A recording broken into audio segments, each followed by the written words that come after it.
Coming up on today's Locked On Mavs, the final preseason game in Utah. Dallas takes the victory. What was the takeaways from this game? Do we have any? Rotations set, maybe? We kind of see some roles. Coming up on today's Locked On Mavs. Doncic, and this is Locked On Mavericks podcast. The Dallas Mavericks are NBA champions. Bang! Bang! It's good! And the Mavericks have won the game! If you don't believe, you shouldn't be here.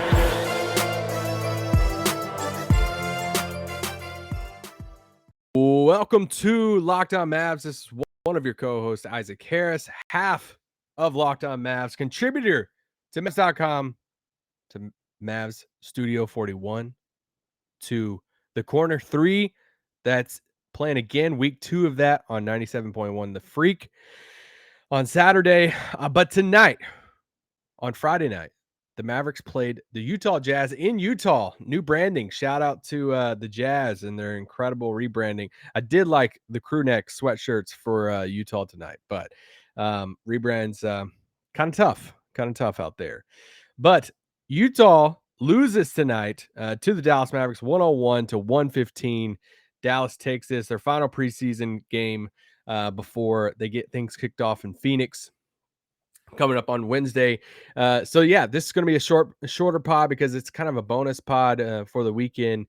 Nick is obviously taking the night off, and I'm about to go on vacation for a little bit. I know, weird timing at the beginning of the season, but got to use those vacation days and get away with the fam for a little bit. But yeah, let's talk about this Mavs Jazz game. When we look at some main takeaways from it, I think the biggest thing was we got to see, for the most part, what the rotations are going to look like. Going into the game, Jason Kidd pretty much, told reporters. So Callie Kaplan does a great job covering the team. Different people tweeted out about Kidd wanting to, go three and a half quarters, I think is what he said, was pretty much the real rotations. And he did that. Dinwiddie back in the starting lineup. We saw the starting lineup intact again. That's Luka, Spencer, Dorian, Reggie, JaVale, man in the middle there. And I wanted to see what the sub rotations were going to look like coming off the bench. Who's going to be the first couple guys? How's it going to break down as the first quarter went, and Luka coming off? Because like Jason Kidd also said recently, he likes Spencer Dinwiddie running that second unit. They don't really have another option if it's not Dinwiddie right now. But yeah, so I wrote down the first two subs of the game. Obviously, JaVale is going to start. He's going to play a little bit. Then he's going to come out of the game. Then Christian Wood is going to come in. But it was Dinwiddie and JaVale, first two guys that come out. First two guys in, Tim Hardaway Jr., Christian Wood. Now, this is what makes sense because Dinwiddie's going to come out, allows Luka to play the rest of the first quarter. So then what happens at the start of the second quarter when Luka typically sits?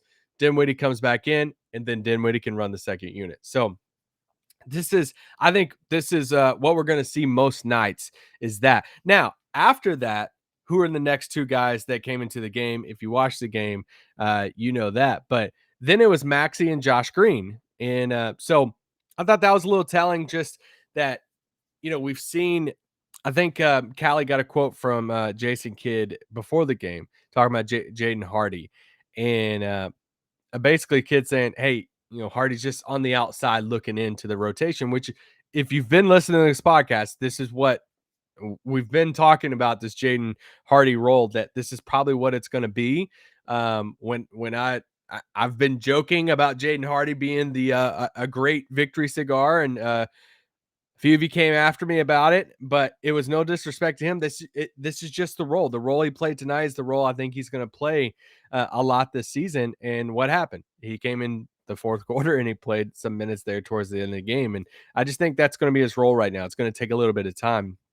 But shout out to Josh Green being in that basically that 9-man rotation, because after that, then, Frank played 12 minutes in this game, and he actually did play, with some of these guys in the rotation and stuff. So if you want to add Frank as the 10th man to make it a 10-man rotation, then sure. I feel like it was more of a 9-man rotation. Like Josh played 16 minutes in this game. Maxey played 17. You can't go exact minutes, of course. It's preseason. and they didn't finish up, the regular rotation there in the fourth quarter. But I think you get a glimpse of what this is going to look like. And I immediately go to the bench. That second unit that, I tweeted about it during the game, but with Luka going to the bench, now you have 3 offensive options. With the addition of Tim Hardaway, with the addition of Christian Wood, Spencer Dinwiddie running the second unit, now you have 3 offensive options now.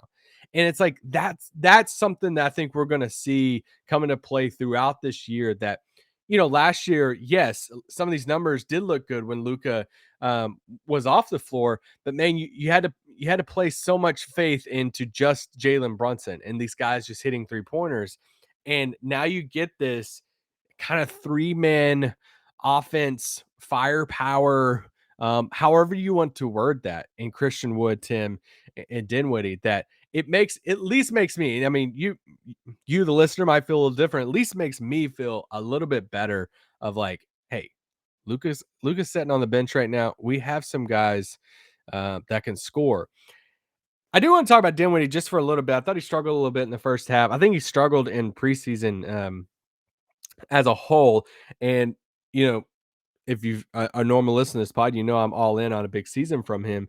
He was 1 of 8 tonight, played 25 minutes. He was 1 of 5 from 3. He did have 9 assists, and he was a plus 13 in this game. So however you want to feel about his game and his shooting, he had the highest plus minus in this game. If you care about preseason plus minus, shout out. I think he's a little bit, this is just me reading a little bit too much into it. I think he is too much in his head about this role right now. I want Spencer Dinwiddie to be aggressive, and I don't feel like he's being aggressive enough, because I feel like he is, and once again, I could be completely wrong, but I feel like he's almost overthinking the secondary ball handler creator spot of like, man, I got to get everybody going. I got to, which is great. He had 9 assists tonight, and that is awesome. But I feel like, how can he find that balance? This is a new role for him. He came off the bench. He came to Dallas, came off the bench. And yeah, he closed some of these games and played in these 3-guard lineups, but it was more Brunson had that secondary point guard role. Brunson had that more of the weight on his shoulders of setting up the offense, getting everybody involved, being like the floor general type of guy.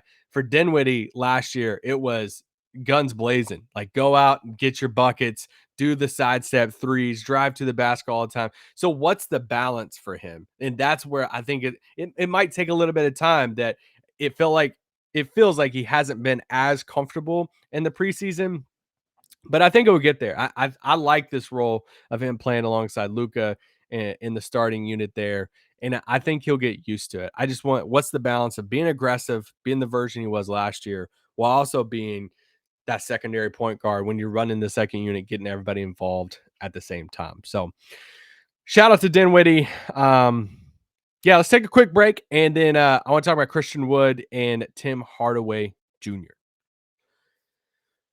All right, Tim Hardaway Jr., welcome back, bro. Tim had 20 points in this game. He was 4 of 5 from 3, 5 of 7 from the field.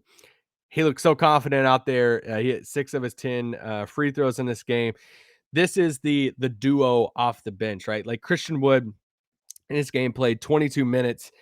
He had 12 points. He had 10 rebounds. He had another double-double. I think he's had 3 straight double-doubles in the preseason, at least 2, but I think it's 3. 2 of 7 from 3. Once again, Christian Wood struggled a little bit at the beginning, but then he caught fire and played really well in the third quarter. And this is 2 out of the 3 preseason games that Christian Wood's had a really good third quarter. So, man, even if he wants to keep that going, that's awesome, because sometimes teams worry about that third quarter. And it's like, all right, are we going to be a third quarter team, or do we have a couple third quarter players that can kind of carry us coming out of halftime?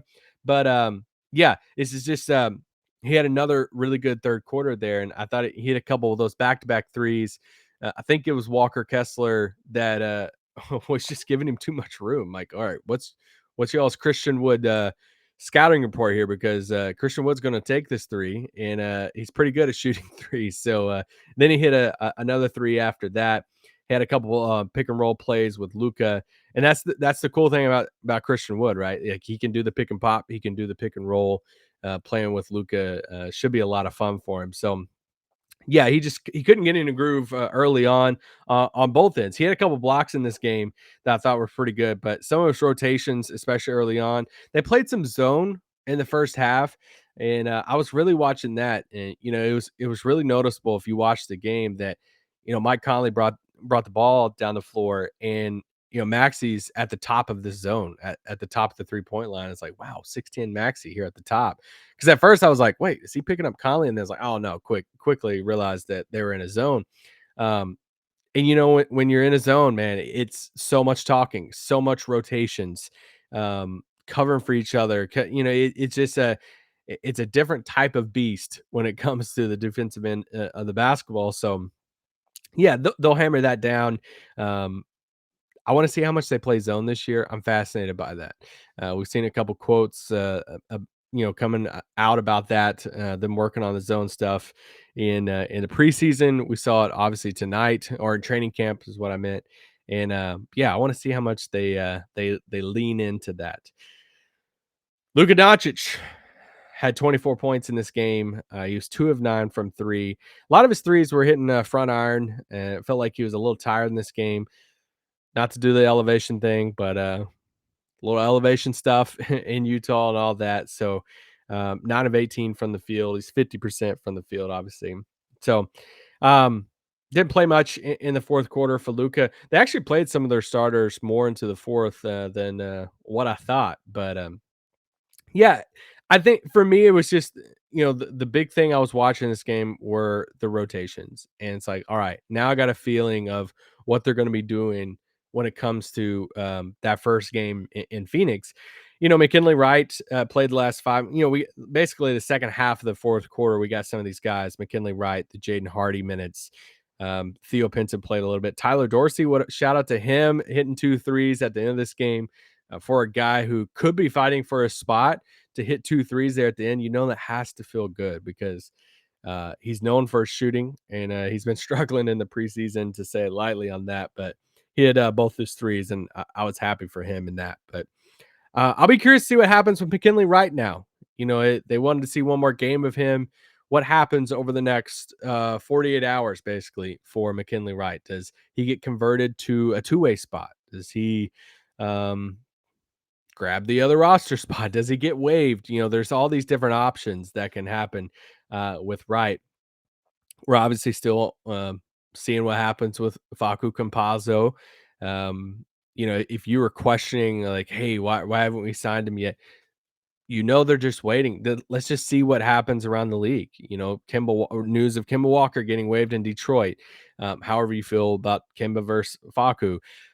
Derek Favors getting waived in Houston. I immediately saw a few things saying, from Jackson Gatlin, our Locked On Rockets host, that he was surprised or shocked that Houston waived him because of his money, guarantee money, and all this stuff.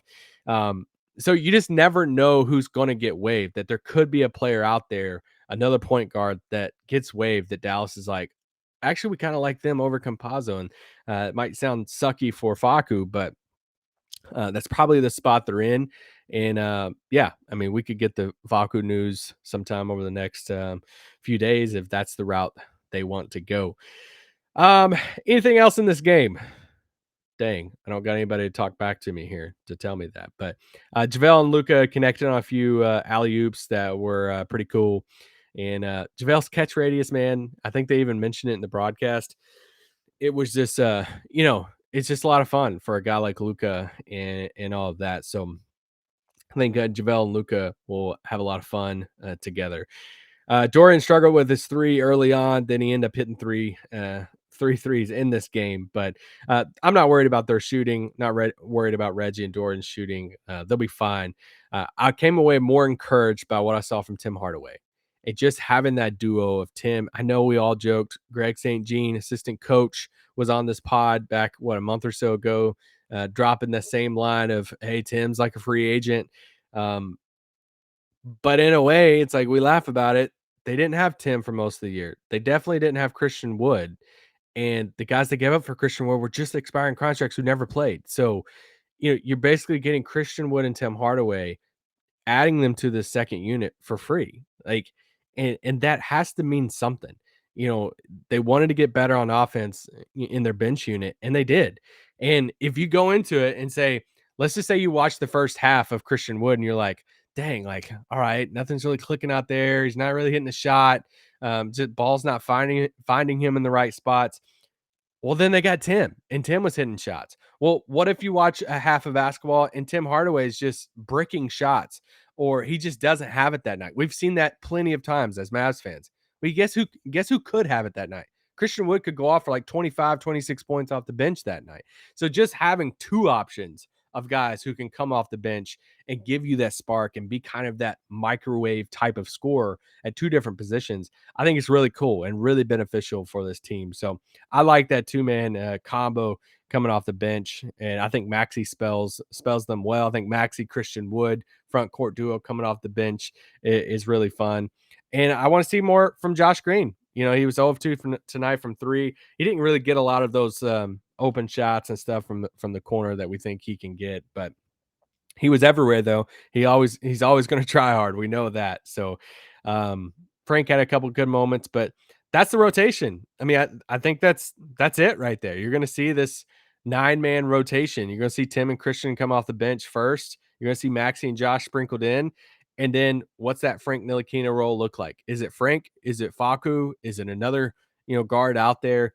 And that's your 9 to 10-man rotation for the Mavs. So I think that seems pretty set. Last little bit of news real quick. I'll hit it now, but I'm sure Nick will talk about it on Monday.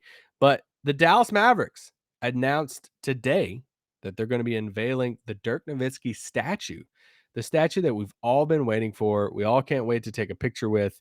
It's going to be unveiled on Christmas Day. What a day to launch or unveil a statue. There's going to be a big ceremony for invited guests and all of that. It's going to be 11 o'clock on Christmas morning. Obviously, the Mavs play the Lakers later on that day on Christmas Day. So if you're going to the game, they said you're encouraged to get to the game early, and then you can watch it on the ceremony on the Jumbotron. If you can't make it to the game or you're somewhere else and you're like, hey, I'm not in Dallas, I'm not even in the country, I'm watching somewhere else, you can stream the ceremony on Mavs.com. But it's the next chapter. It's the next layer of this Dirk legacy in Dallas, that we were there for 30K night and moving up the scoring list. And obviously, the title and stuff before that, and then his last home game, just all the emotions, the jersey retirement. And here's the next phase of that, right? A statue.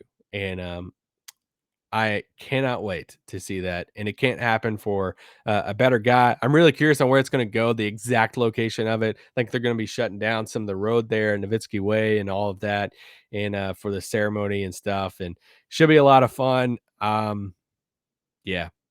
Gosh, I love Dirk. But anyway, guys, hope you have an awesome weekend. Hope you enjoyed that last preseason game. Yeah, I just kind of like rambled about that game and just threw out different things. I took random notes and stuff, but the rotations was the biggest one. I wanted to see who was going to play and all of that. But can't wait for this season. We'll be back on Monday as we have a couple of pods before it's crazy. It's already here. Mavs, Suns, Wednesday night. Should be a blast. And then if you're in Dallas, man, try to get a ticket to that first home game, that home opener coming up on Saturday. I'll be at it. Nick will be at it. So many people will be at that home opener on Saturday night as the Grizzlies come into town, and it should be a lot of fun. Mavs basketball is back. Share the pod with somebody this weekend. Text it to somebody and say, hey, if you want to listen to the Mavs or cover the Mavs or not cover the Mavs, well, I guess whatever. If you want to follow the Mavs this season, then send them our pod 5 days a week. You guys know this. And yeah, we'll talk to you on Monday. Peace out. Boom.